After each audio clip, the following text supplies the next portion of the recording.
afternoon, everyone. Welcome and thank you so much for joining us for our third section or item on our equity series. Again, it's September 27th. Happy that you have joined us on your lunch break. Feel free to have your lunch, have conversations in the chat or questions as our presenter goes through her presentation. But we'd like to give you a couple of reminders about the equity series, particularly if this is the first time that you're joining us.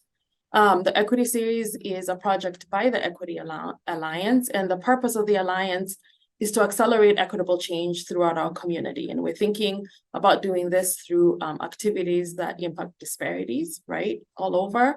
We're thinking about restorative practices as well as kind of reformation based on radical collaboration. And why is it radical? It is radical because we have public and private partners, we have nonprofit organizations. We're hopeful that we all get to work together in a space that we haven't done so before.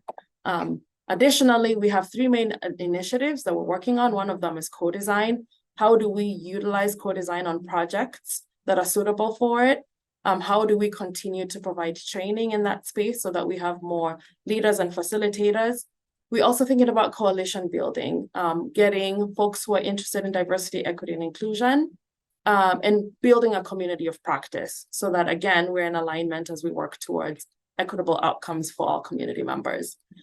We also want to think about impacting change, particularly internally within our own organizations, but also in public policy, so that when all of us are no longer in our positions, these practices continue to impact our community. If you are interested or your organization is interested in being part of the Equity Alliance, you can reach out to me, Chamwatela, and Wafa El Khalifa, who is very busy monitoring the chat as we speak. Our emails are on the screen, but you can also reach out to us in any other way, particularly if we already have relationships. If you missed the first two sessions of the equity series, you could go into the DMC YouTube channel, maybe as you're walking through the neighborhoods or in the evening relaxing, listen to the first two episodes. They had really great information. But for today, we are joined by Jo Marie Morris, who is the Executive Director of the Coalition for Rochester Area Housing. Jo Marie has worked with both Wafa and I, and I'm sure with many of you, on different projects. She graduated with honors from William Mitchell College of Law, where she served as an associate editor of the Law Review. Jo Marie is passionate about social justice issues and has done significant pro bono work relating to domestic abuse, sex and labor trafficking, and citizenship for refugees, receiving numerous awards for her pro bono work. For the past 5 years, she has led efforts to build and launch a Jeremiah program campus in Southeast Minnesota as the inaugural executive director of the Rochester, Minnesota Jeremiah program. Jo Marie currently serves as the executive director of the Coalition for Rochester Area Housing, a collaborative cross-sector effort to create and preserve affordable and workforce housing in the Rochester area. So if you want to use your hands and or an emoji to clap and welcome Jo Marie as our presenter today. Again, she will prompt you when she has questions, but if you have any immediate thoughts that you just can't wait for, please go ahead and put those in the chat and we'll make sure that we're monitoring them so that you can get responses. So thank you, and Jo Marie, take it away. Thank you, Chow. Welcome, everybody. Great to see so many folks here today. We're going to be talking about equitable housing opportunities and the ways to do that, both through community initiatives and collaboration. So the first project that we're going to talk about is the coalition has been involved in the BIPOC homeownership co-design project. Here in the photo, you'll see Wafa El Khalifa at the very front of the photograph. She was one of the facilitators of the project, and you'll see Chamwatela in the background there, who was another co-facilitator for the project. I want to point out that in our slides, if you'll see towards the bottom of the slides, there's comments from our co-designers from the project. You'll learn more about the project as we're going forward here. But there's some great quotes from our co-designers throughout the presentation. So please take a look at those too, because I think they're important to share what the co-designers have told us during that work. So here's the background of the coalition's involvement in the co-design project. So the Coalition for Rochester Area Housing is really a community cross-sector organization with 5 main partners: the Mayo Clinic, Rochester Area Foundation, the City of Rochester, Olmsted County, and Destination Medical Center. And it's all of these organizations, this cross-sector organization, coming together with all their tools in their toolbox to make the most impact possible, to move the needle on preserving and creating affordable housing in our community. One of the things in doing that and really figuring out for the coalition what our priorities going to be is really looking at the data, right? So in 2020, there was a report commissioned, the 2020 Olmsted County Comprehensive Housing Needs Assessment, that was commissioned. And we learned a lot from that study. And one of the things that we learned from that study is that the state of Minnesota has one of the highest racial homeownership gaps in the country. And in Olmsted County, it's even higher. So in Olmsted County, we learned that 77% of whites are homeowners versus only 22% of the Black and African American households. Again, this is one of the worst in the nation. So because of this, the coalition has really made one of our priorities to become increasing the amount of BIPOC homeownership in our communities. And so one of the ways that we wanted to figure out the best ways to do that was to engage in this community co-design. And we'll talk more about that.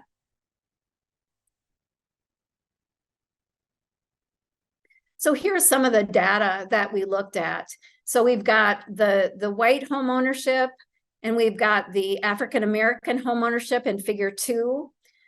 One thing that I would caution on, and something that I've learned a lot, both during this process and my previous work as an immigration attorney, is that sometimes it's important for us to consider that there's a lot more voices than just the steady line of the Latinx, for example.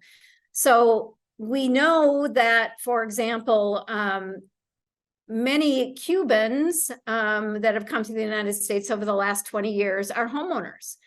But some of our recent refugees from Guatemala, Ecuador are not homeowners. So we can't lump them all in the same line. That said, this does give us a needle and let us know that we've got a lot of work to do, but we just need to be careful that we're not lumping all of those particular allocations together, because they're very disparate.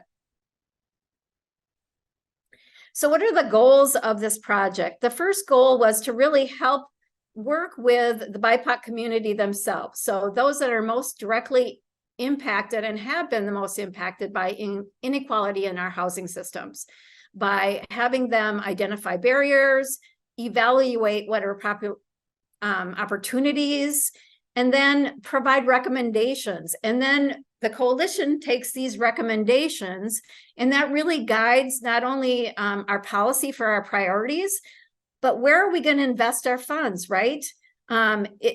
We want to, again, make the most collective impact that we can for all of our organizations using all the tools that we have in our toolbox. And the best way to do that is really to understand what those barriers are and really know from the folks that we're really trying to provide this funding for, to advance things like BIPOC homeownership, what they're understanding and what they believe is the most important things for them to move this forward. So again, the goal is really to have these BIPOC community members take more an active role into helping us really determine what these barriers were. So here's just a slide that I think is really interesting about the Community Co-Design Project. I knew very little about community co-design before I sat in and observed this project. And what I've learned is that community co-design is really, some of the guiding principles of community co-design are, it's humility and inclusivity, but it also is this really radical collaboration that, quite honestly, in my experience in working in business and nonprofit, it's different than anything that I'd ever experienced before. If you see over to the right with community engagement, we try to pull in folks with diverse backgrounds to join us in maybe in a committee or a board. But what's different about community co-design is we not only help identify particular personas and backgrounds of folks that we want at the table. By bringing those folks to the table, we also bring in their community. So community co-design is really about not only reaching to those folks that are on, not just the co-designers, but those folks in their community that maybe they only have the ability and the trust to communicate with, that we would not be able to reach without community co-design. So here are our co-designers that worked on the BIPOC homeownership co-design project. And what I can tell you about this is that we spent a lot of time really working on even selecting these folks as our co-designers. So we put together some personas, thinking about what have we learned in the Maxfield study? What do we know about our community? Utilizing that data already to say, okay, we're looking for someone who works with the BIPOC community that has been in the real estate world for a long time, that understands how the BIPOC community or a particular community of the BIPOC community works with the real estate community. We want a lender of color who knows how to do mortgage work, who understands some of the barriers of credit processing and underwriting. So it was very, very intentional, and we feel like we had a really great representation that way by spending that additional time and really developing those personas. And then how did we do the co-design? The co-design, again, is really interesting. It's very much an iterative process. And that was one thing that I really, it was different for me. I'm a very planned person.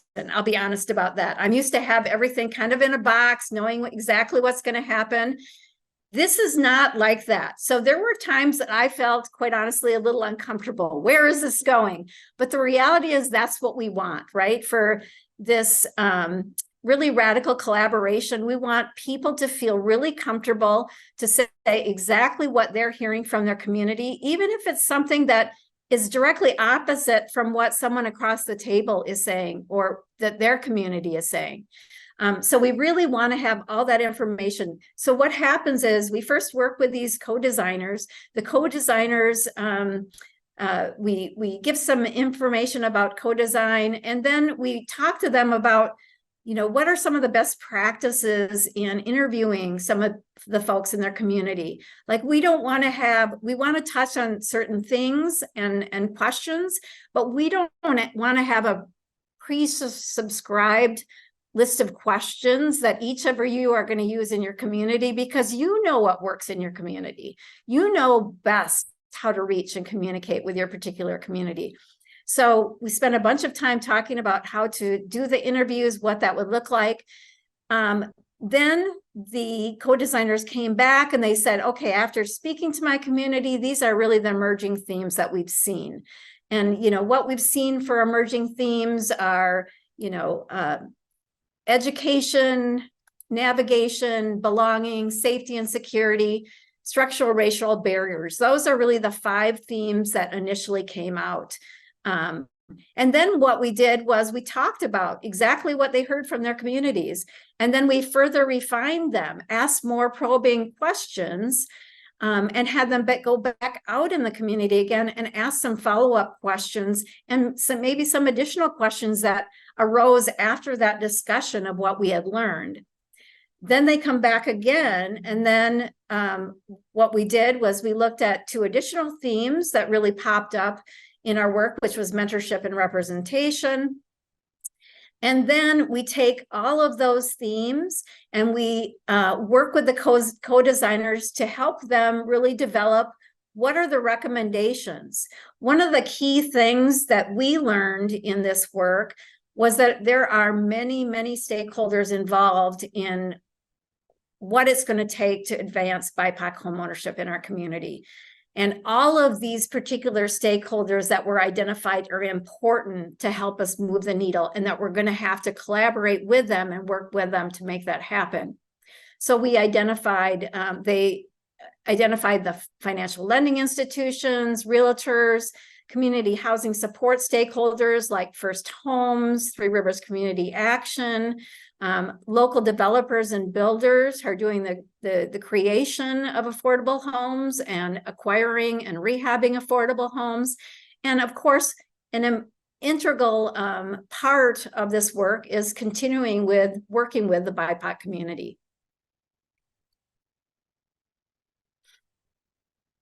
And so here's an example of some of the recommendations that came out in the report. This was specifically for financial lending institutions, what were recommended for them in moving forward. And one of the things that really struck us throughout the process as well is that these recommendations were not for just a short slice or window of time, right? In order for someone to prepare for home ownership, we need to start doing that in elementary school, in high school, talking to kids about credit, to talk to them about home ownership, to ask the questions. Why would you want to be a homeowner? A couple of weeks ago, I had the opportunity in working with Julie Brock and her team to do a presentation and have some discussion with some juniors at John Marshall High School economics class to talk about equity, home ownership, opportunities within the trades. And one of the questions I asked them is, why is it important for you to understand home ownership, and why is that important to you in your future? And the reason is, it's because home ownership is the #1 way to build wealth in our country. And that's something that we need to understand very, very early on. So the earlier we start tapping folks to prepare, the better. And then assistance throughout the process.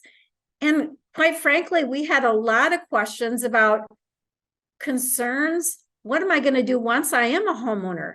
My parents never owned a home before. I don't know how to take care of a yard. I don't know how to change a filter in a house. How can we help alleviate some of those concerns as well? So it really, the recommendations for all the stakeholders start very early on, both preparing in home ownership, during the purchase process itself, and then through the completion of the home ownership process. So we added a few project team recommendations. You'll see the team here on the right-hand side. One of the things that we recommended after getting all the recommendations from the project team was to try to do an annual DEI-focused homeownership conference or workshop, and include some of these stakeholders, including realtors, including the financial institutions, sharing it with other folks just like you, that this is what we learned. And after this, we'll be able to share a link for the whole BIPOC homeownership report that you'll be able to take and learn from and ask further questions after we're done here today. Again, what we learned, the highlights, is that the education is so important from the very beginning, before you start the ownership process, all the way throughout and after. One of the other things we really learned is that mentorship for our BIPOC community is super important. For them to have a trusted voice in their community that can help them navigate the home ownership process was really, really important. And I'm excited to let you know that one of the things that we've done since this time is really start to implement this important work that the co-design team did, because this is just really the beginning of our work. And so the coalition is funding jointly with Three Rivers Community Action a pilot program to establish a mentorship for BIPOC homeowners in the Rochester area. We're just getting ready to launch that work. They've just hired a staff person. They'll be starting to recruit BIPOC home owners to serve as mentors that will be paid mentors for this program. And one of the things that we're really excited about is the co-designers for our BIPOC homeownership co-design project are serving as advisory committee members for this work. So they'll be paid to stay on for the project launch, to really help us evaluate how we're doing, to try to pivot as we need to, as we continue to learn and learn from the participants. So we're really close to getting ready to launch that project and really excited to do so. It's my understanding that it will be the first type of similar project in Minnesota to have BIPOC homeowner mentorship program. And this will be in complementing what Three Rivers is already doing with their Achieve Homeownership program. So I'm going to pause here to talk a little bit more about BIPOC homeownership project and answer some questions, and then we'll move forward with another opportunity for what you can do to achieve affordable home ownership in our community. Do we have any questions? Please feel free to use the chat and or raise your hand if you have a question.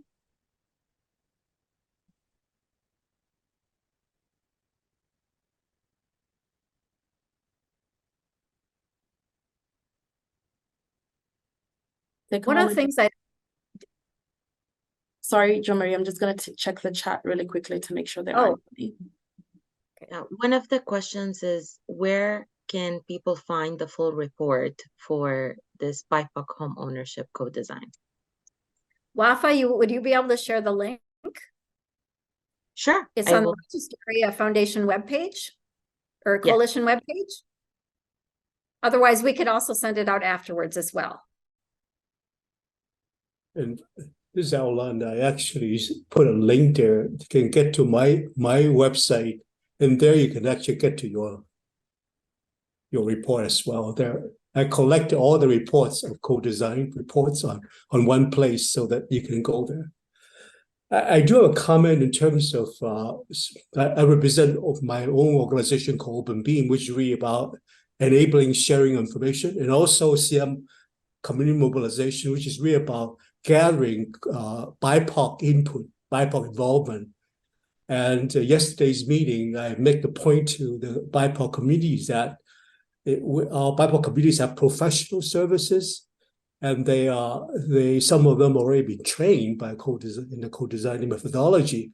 I made the point that as professional services, some of our BIPOC professionals can actually view this as an addition to their consultant portfolio, to say that because co-design is such an innovative way to do community engagement, if they can add that to their portfolio of consultation, they can actually make a strong case for their marketing or their professional service portfolio. And that message seems to take have some traction. And then some of them actually wanted to sign up for the training. There is one question in terms of whether or not one of our steering committee members says that he's got friends that are located in the Twin Cities, whether or not the training can also be available in Twin Cities rather than in Rochester. That was a question that they had.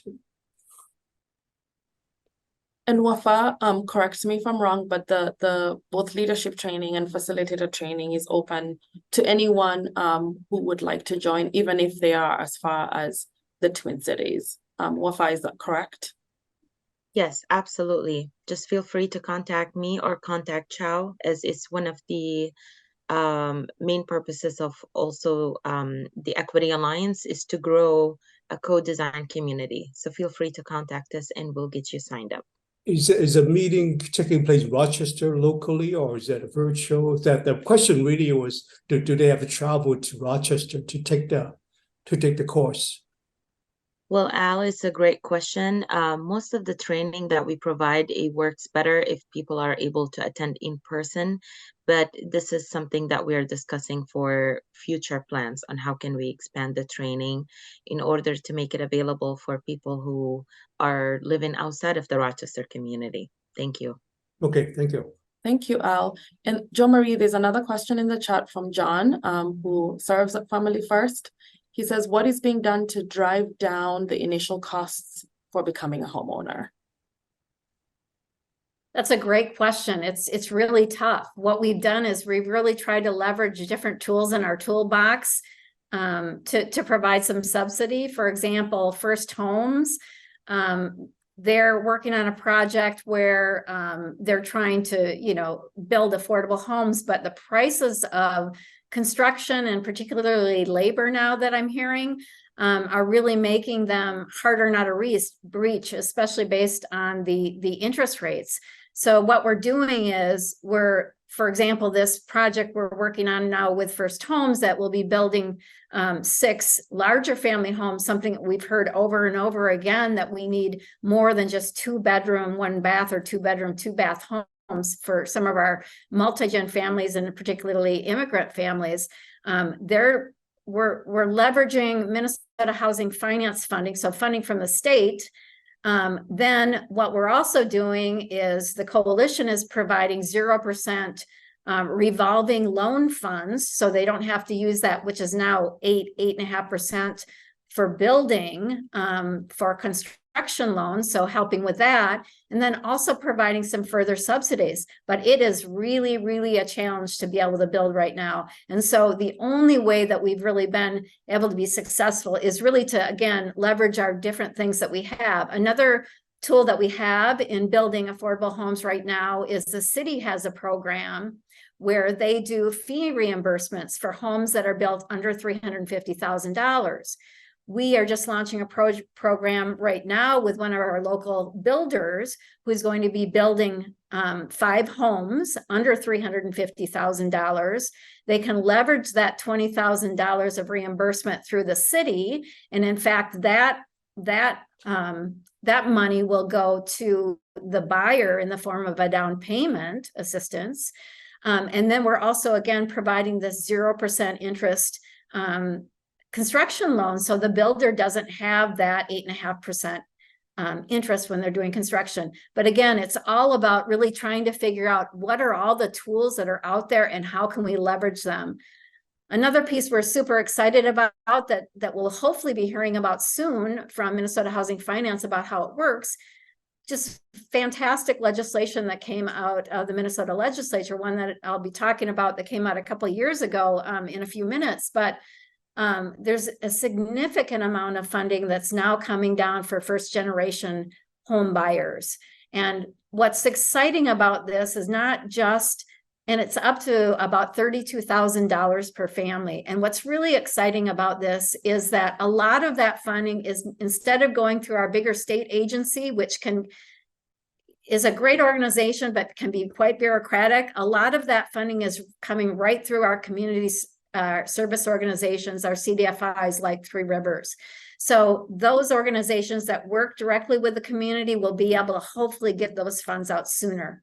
And we should be hearing soon about when that's going to be rolled out and when we can start utilizing those funds as well. Thank you, Jo Marie, and thank you for your question, John. Another question from Kim. Did co-designers identify any specific actionable barriers? Oh, they identified a lot of barriers. If you look through the history of our country and all the things that have happened with redlining and our underwriting practices, I mean, I'll just give you one example that I can think of off the top of my head. We do know about redlining here in our own community, but after World War II, a lot of families were able to build equity because they were able to, because of the GI Bill, they were able to buy very affordable homes and get an inexpensive education or have their education paid for. So that's how a lot of our families over the years have built equity. Well, unfortunately, when that happened, because of redlining and some of the other things that had been going on and have been so embedded in our structures, the majority of the African-American veterans that came back after World War II did not have those same opportunities. They could not access that funding for either education or for homes. So again, it's really trying to untangle all of those barriers that have been set up for so long. Things like underwriting. How do banks figure out what they look at for credit? There's something called special purpose credits that have been available for a long time. Opportunities for banks to look at other ways for people to establish credit for homeownership. But up until recently, that really wasn't done. Until HUD recently put out a legal opinion saying, why are we not doing this? Essentially, it is legal. It doesn't violate any laws. So we should be able to look at things like, if you don't have a credit card that you've had for 2 years and we can track that, we can say, okay, you've lived in the same place for the last 2 years and you've paid rent. Let's look at that. Have you paid rent on time for all those 2 years? Can we look at that for your credit rather than these other things that we've traditionally used that just don't work for some of our communities? All right, thank you for answering that question. I think we'll hold off on the rest of the questions and address them at the end, Jo Marie, so that you can have an opportunity to go through the rest of your presentation. That sounds great. So let's look at some recent, this legislation actually happened about 2.5 years ago. We're going to talk about the Minnesota Affordable Housing Tax Credit that is available beginning this year.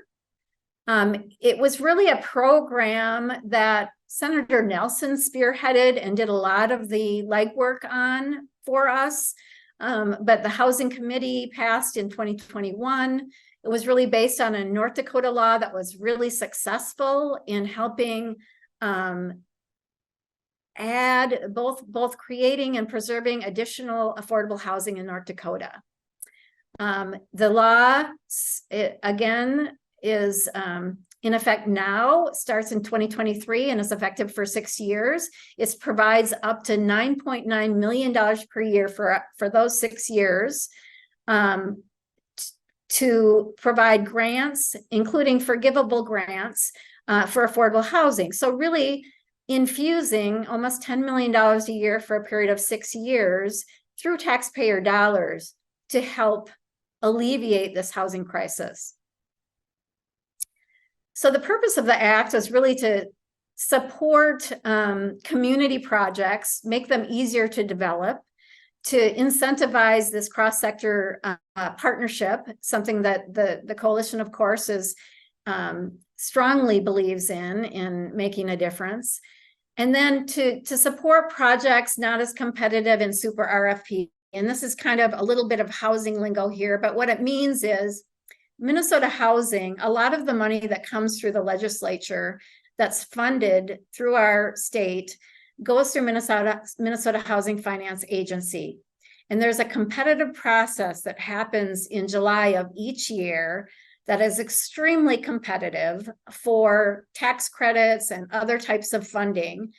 And those projects are very, very difficult. The application is volumes large and requires a lot of work. And there's many organizations that just don't have the wherewithal to do that, or quite frankly, the funds to hire a specialist who really understands how to do this. So the idea was, can we do something to promote more community projects without some of this bureaucracy that is required through the super RFPs?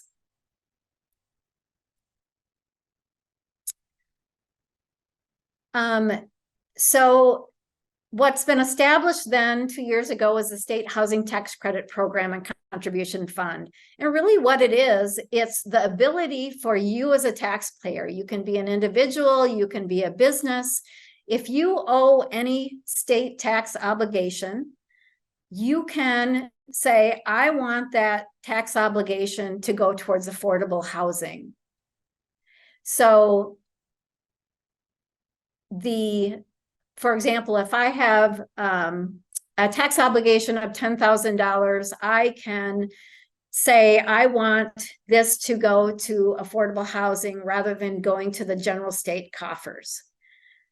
So they apply through Minnesota Housing for a tax certificate. They review that application, and they're supposed to provide a certificate within 60 days. If not within 60 days, they're supposed to respond to you to say, no, this isn't working and why.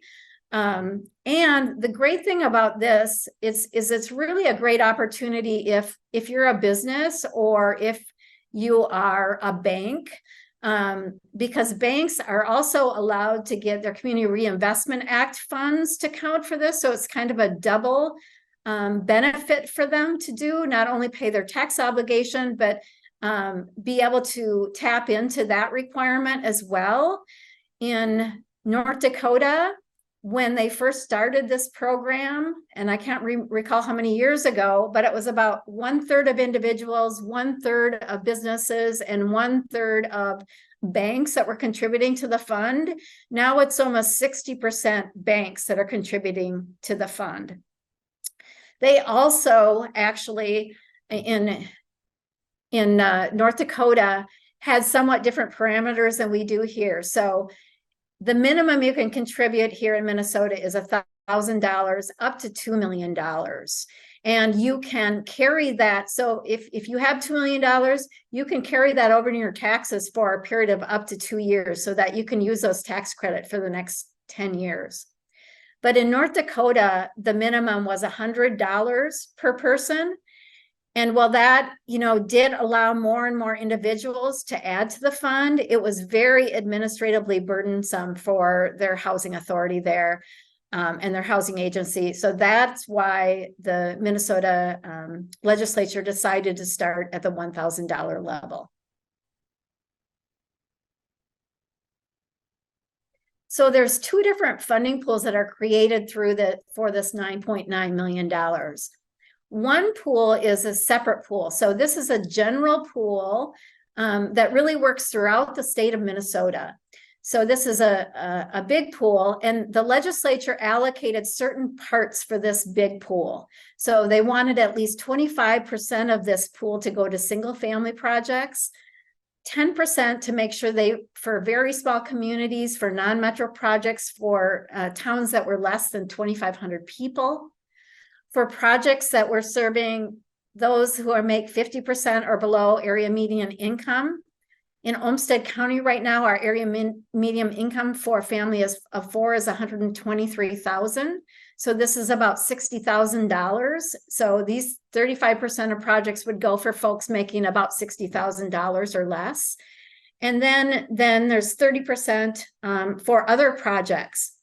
That said, these allocations, my understanding of how it's going to work is if there are not enough single family projects to meet that 25% allotment, then that funding will go into one of these other categories. The thing that I am particularly excited about is this other fund for designated contributions for a community fund. So for example, if there's a project that's happening here in Rochester or in Stewartville, and you know about that project, and it's a project that's been designated a fund under the criteria by Minnesota Housing, you can say, I want my money to go to this particular project in my community. And you can say, it's my investment that made this project happen. To me, that's really exciting. And for the designated contribution projects, the limits are currently to be for a single family home, they have to be 115% or below area median income, those projects. And for rentals, they have to be under 80% of area median income. So they're even higher amounts for those designated projects. What does it fund? It funds just about anything. Acquiring the property, gap financing, developing a new construction, taking an old building and rehabbing it and repurposing it, taking old commercial property and rehabbing it into housing, refinancing. So it's very broad.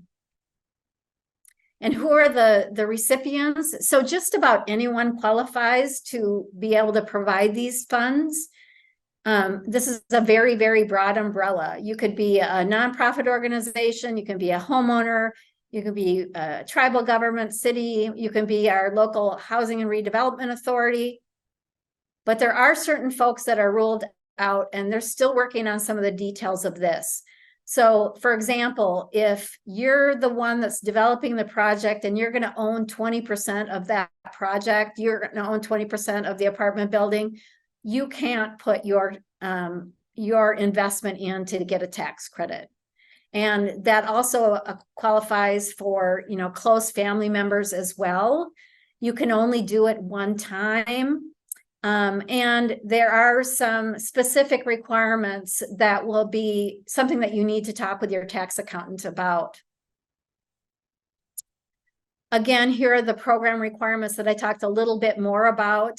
It could be for single family homes or for multifamily projects. For multifamily projects, for rental projects, they have to be 80% or below area median income. For single family projects, so for homes, for single families, they have to be under 115% AMI.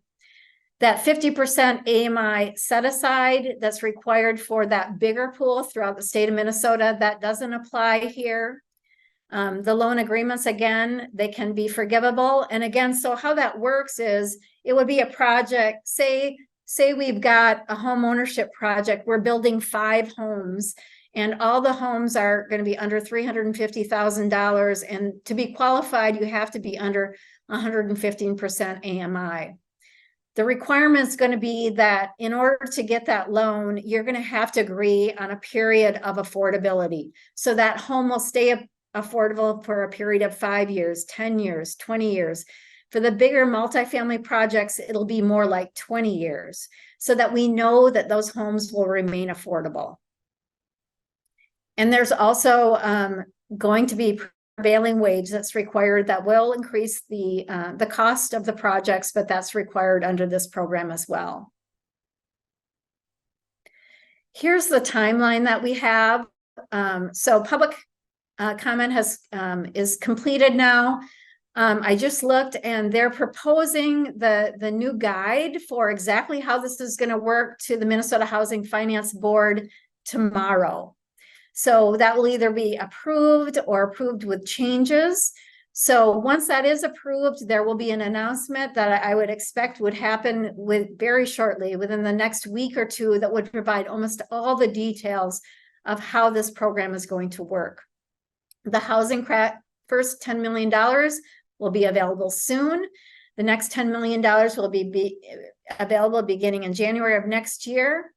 And the projects will be able to start to apply for this funding in June of next year, or excuse me, in July of next year. They could be part of this kind of complicated super RFP if they're asking for low-income housing tax credits or other things from Minnesota Housing. But if it's an independent organization that's not asking for low-income housing tax credits or bonding, they can do hopefully a very simple application with Minnesota Housing in July, and decisions will be made in December about whether that'll go forward. So my understanding is this first time around, they'll have funding for 2 years. So they'll be funding projects of almost $20 million next year. So I know that was a lot, and this is kind of a newer program, and there's some details to be to still figure this out. But to me, it's really an exciting way that individual taxpayers or business owners can take their tax obligation and really contribute to projects that are important to them in their own community, and seeing that happen. So any particular questions about that, or any more questions about the BIPOC homeownership project that we did? Thank you, Jo Marie. As folks are thinking about questions and or typing furiously in the chat, I'll bring it back to a question we didn't answer earlier, and the question is from Marty. How do we balance keeping the cost of homes down for affordability while keeping values high to promote and maintain the wealth building element of homeownership? You know what, that's a good question. We haven't had an issue with value right now. I mean, the values are high, and that's one of the struggles, because we not only have an actual construction gap, but we have a value gap now for some of the homes, and that's something that's needing to be addressed. It's a good question. I think, again, I'm newer to the housing world, but I think some of that is softening a bit. But it's a good question, and I'm not sure how we're going to go about doing that.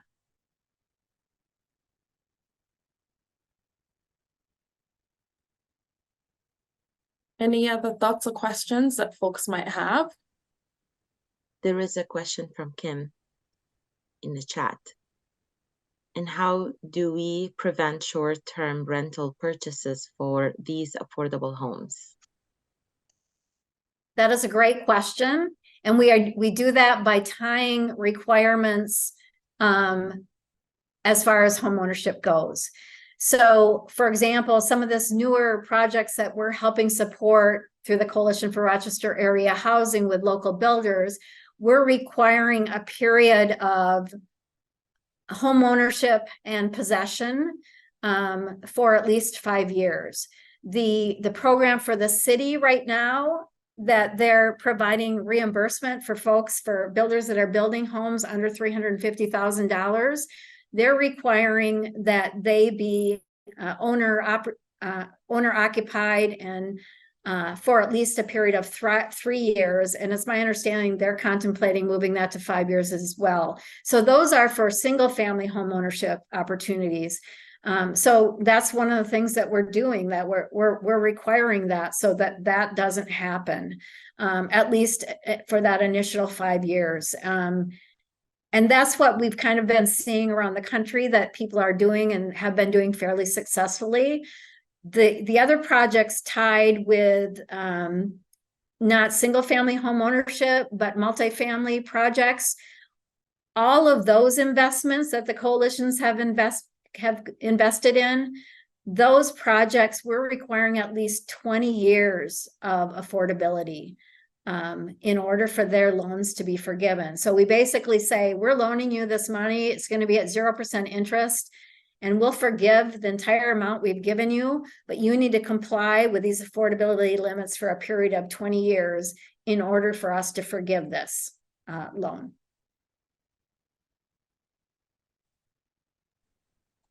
There is a question from Marty. Does the tax credit work against any state tax liability, income, sales, property, etc.?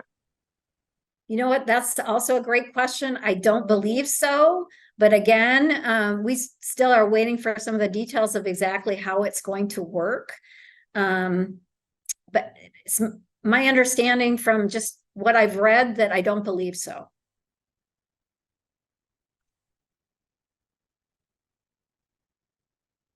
Another question from Amanda in the chat, specific to the BIPOC mentorship program through Three Rivers. Do you have a sense of what type of application process or requirements will be in place? If someone is interested in becoming a mentor or becoming a mentee, who would they reach out to? That is a great question. In fact, we were just going to have our original launch meeting this week, and it's being deferred a little bit. But we will be having a meeting in this next week or so about exactly how that's going to work. And so we will be able to send out to this group and be able to publicize a link for folks to apply for those mentorship positions.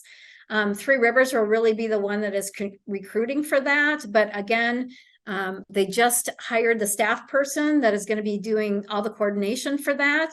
We want to make sure that she is on the same page with us about how that process is going to work before we put it out there. But it will be through Three Rivers, and we certainly can provide that information.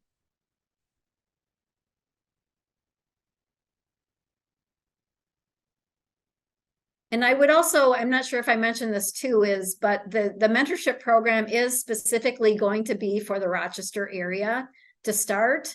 You know, the coalition and First Homes is broader. You know, we really look at housing in about a 35-mile radius around us.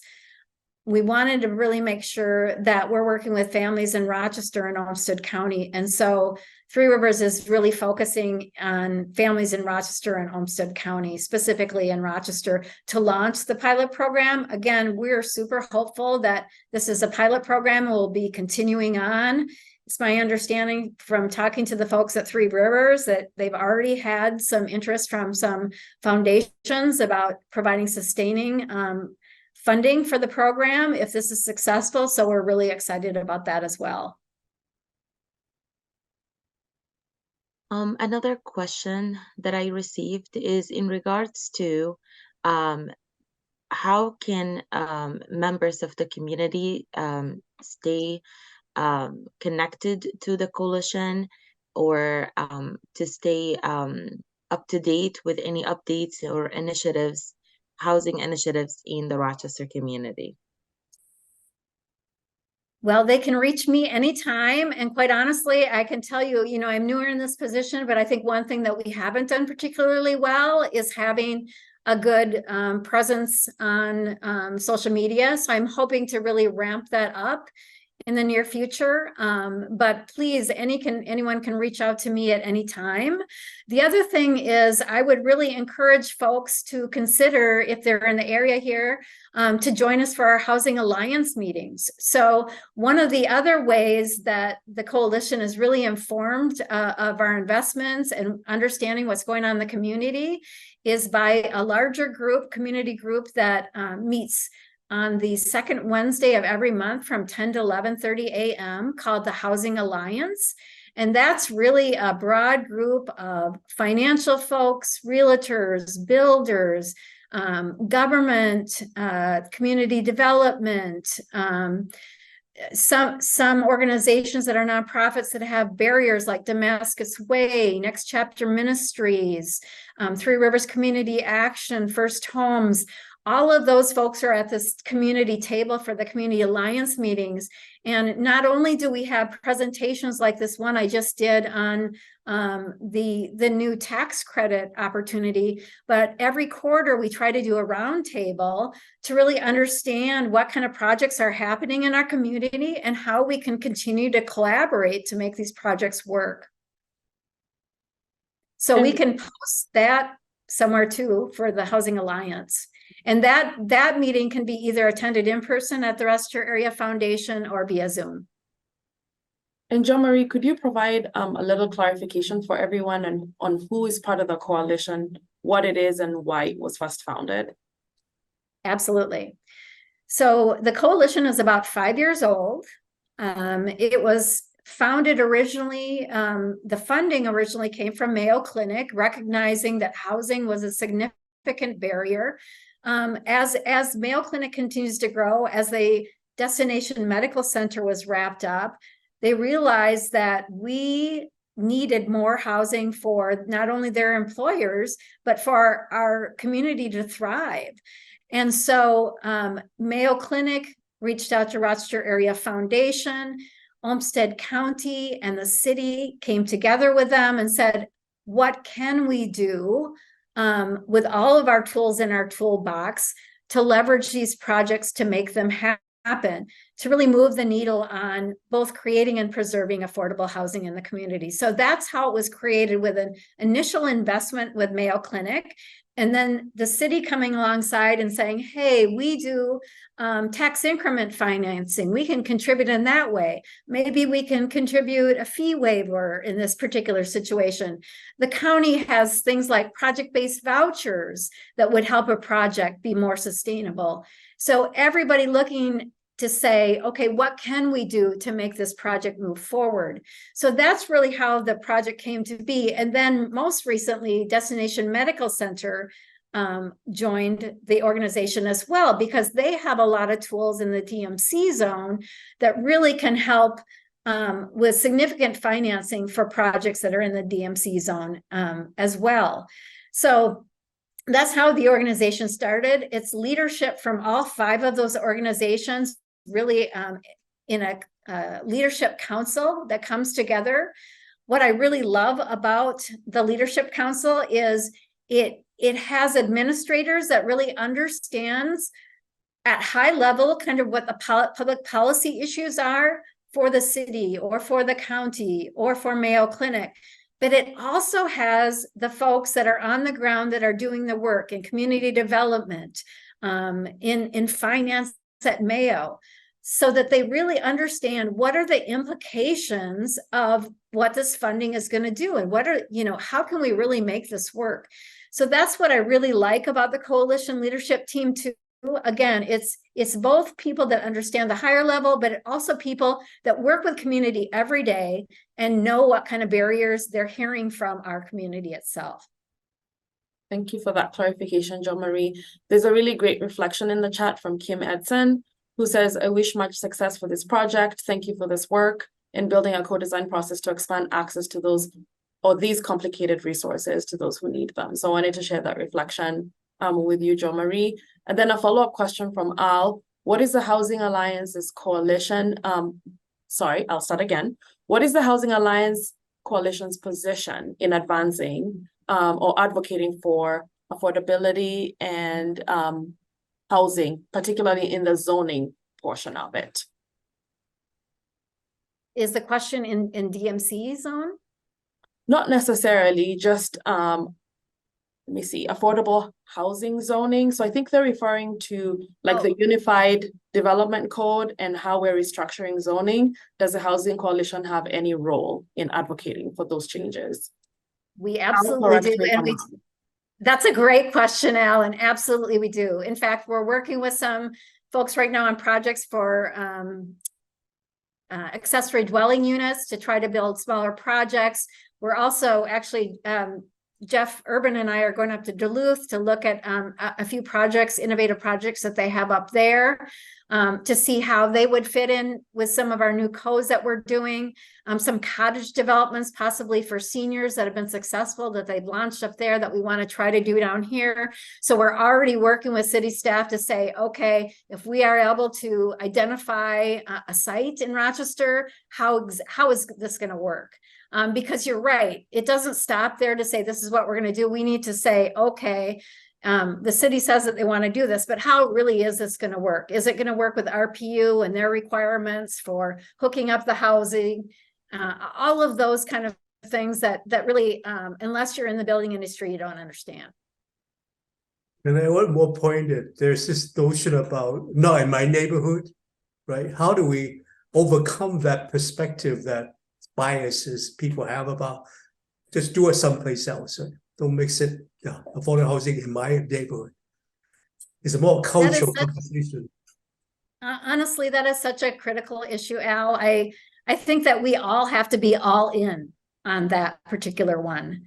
It's really sad for me to see that, one of the projects that I thought was a particularly good project at Country Club Manor is not going to happen now because of neighborhood pushback. And that would have been a wonderful project. And it wasn't even super low income project. It was a project for workforce development for people that own teacher salaries and firefighter salaries. So I don't know what that's going to take, but it's going to take all of us. And if you've got recommendations to Al with some of the organizations you work with, because I don't understand it myself. I really don't understand. Well, thank you, Jo Marie, for sharing your expertise, and for everyone who joined us today.